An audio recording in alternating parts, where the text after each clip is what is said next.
Right, so a slight change of plan. So rather than finish the electrics off, I'm going to get the carb fitted up, as you can see. So we'll get the short stack trumpet fitted, which is what I run on the Nibby carb. Got the throttle, etc. to put all back on, and I bought a new throttle cable. So it should have a very nice throttle action. So we'll get that all done. Then we'll sort of see what space we've got in the bike here, once we've got the carb mounted in the centre there, and then we can obviously route our pipes, wires even, and then you know, get this all mounted up properly so it's all out of harm's way.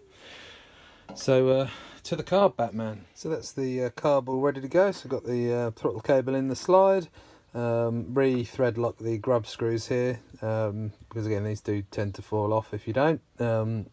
Let's get that done. Don't go mad doing them up too tight, because remember this is aluminium. So we'll just pop that on the bike now. So the carburetor's on, as you can see, all looking good. Had a bit of fun and games with the throttle cable though, as the cable was a bit too tight on the throttle, which wouldn't have worked.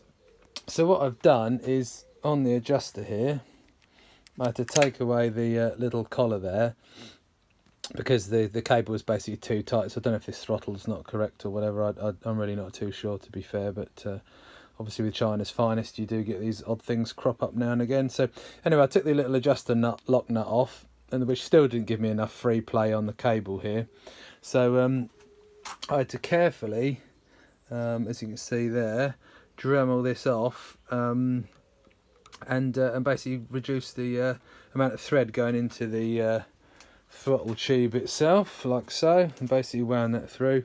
I think you see there we have got some free play on it, which is what we want. Not a lot, but anyway, it works, which is the main thing. So I just popped a cable tie down there just to keep that nice and secure, and then I've basically put the bars left and right, and been looking down the carburetor there just to make sure that you know, the bike don't rev up obviously when you turn left and right, which wouldn't be too good, would it? So anyway, going to put the handguard back on, grip, etc., give it all a clean up, and then that's done, and then we can concentrate on getting this mess sorted out. So that's the wiring all completed and tidied away, so it all looks fairly neat. Just put the CDI under here for now on some cable ties, but what I might do is get some P-clips and make up like an aluminium bracket to go along there, but for now I'll get it up and running.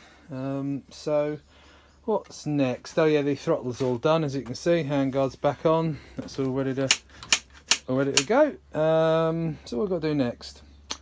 Well, I suppose chuck the bodywork back on now. I think we're about done. Crikey, all coming together quite quick. Oh yeah, chain, that'd help. Yeah. So yeah, we'll just go and chuck that on. So that's the chain back on, and I've also put a new breather pipe up into the bottle there. On these, I run a separate breather bottle for the carb, and then a separate one for the engine breather as well. It's a good idea to do that, because you know, sometimes the engine breather can pressurise the carburetor, and then you start having running problems.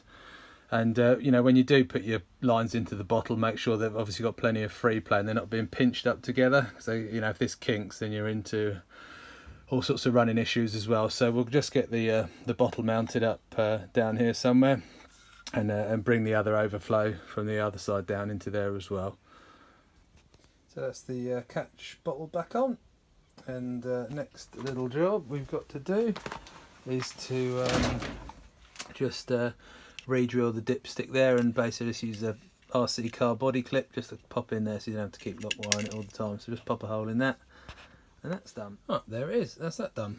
One important thing I forgot was the old clutch cable, so we're going to pop that on now. Then it's bodywork, I think.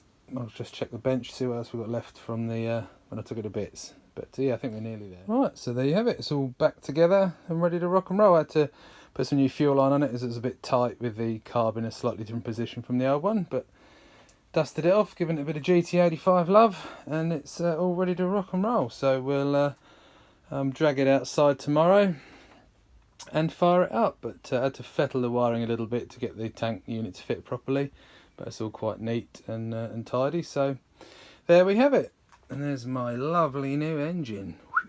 Excellent. Right, anyhow, we'll drag her outside tomorrow to stick some fuel in it and hear it run.